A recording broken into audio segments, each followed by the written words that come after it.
There are three things in the world that deserve no mercy: hypocrisy, fraud, and tyranny, corruption, and government procurement. One of the many ways government world over seek to reduce corruption in any system is not just to ensure transparency in award of contract and its execution, but also in government procurement processes. In fulfillment of ensuring this transparency, procurement, monitoring, and accountability, the federal government of Nigeria under President Olusegun Obasanjo established the Bureau of Public Procurement, BPP, under the presidency by virtue of the Public Procurement Act 2007. Despite its altruistic efforts by the administration at the ease of doing business in Nigeria, complaint by business and local companies as regards government procurement processes gives the impression, like most things Nigeria do, that the law governing procurement processes in the country are observed more in breach by ministries, department, and agency. And in some cases, the BPP is even helpless in ensuring compliance with its own laws. A case in point is the recent public bidding for dredging and channelization of access channels across Lagos, Bonny, Warri, and Escravos pilotage, recently conducted by the Nigerian Port Authority, NPA.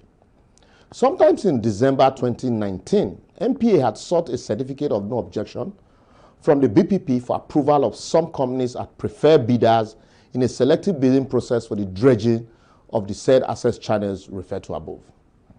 The BPP, by her letter dated December 19, 2019, after an audit of the said companies, noted that 4 out of the 5 joint venture agreements submitted by NPA, namely Hancock Logistics International Limited, Resta Global Construction Limited, Marine Float Limited, and Oldham Marine Limited, please take note of these names, did not substantially comply with the procedures for eligibility, as the local partners didn't provide evidence that they have general experience in dredging or related works. The Bureau went further to admonish the NPA that despite her stringent requirement that they will only engage company with requisite financial and technical capacity, on the contrary, that the NPA list of selected companies fell short of the minimum general experience required as outlined in Executive Order 003 and 005 on local content development. This led to the cancellation of the bid. Surprisingly, when the APA then decided to conduct a fresh public bidding for the same project in 2021, most of the companies listed by the BPP as not having the requisite minimum general experience in dredging or related areas were the same companies pre-qualified by the same NPA.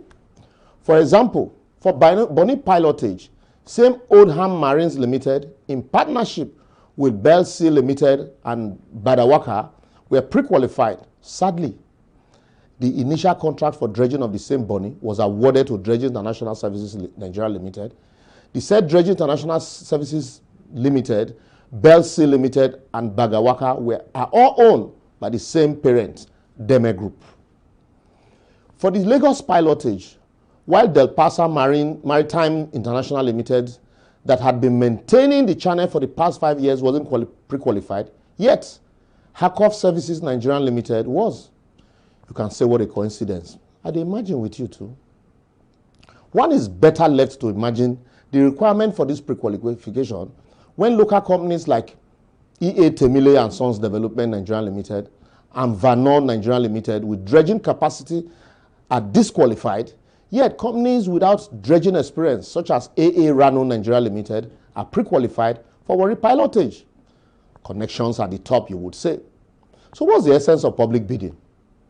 The intrigues became more suspicious when you discover that the initially disqualified for lack of capacity Resta Global Construction Limited is now pre-qualified for Warri pilotage, shared the same address with Hancock Logistics Nigeria Limited, and a few blocks away on the same street with Oldham Marine Limited at Ikoyi. Things they happen for this country, sha. And like Uroboman will say, I'm Resontinio. My advocacy today would be that apart from the issuance of certificate of no objection by the Bureau of Public Procurement as a mark of approval for every government procurement processes, the Bureau should go beyond the paper face value of most of the companies recommended by these ministries, department, and agency to an independent audit of the capacity of these companies to enable them actually determine their competence. As some of the portfolio companies with strong political backing usually end up using foreign companies ready to deal as front to fraudulently obtain jobs that our local companies can do and do well. For if we must first fight corruption, we must end this contract bazaar called procurement processes in our ministries, departments, and agencies. For now, we are just mounting transparency in our procurement processes. We're never ready to fight the big corruption in that room.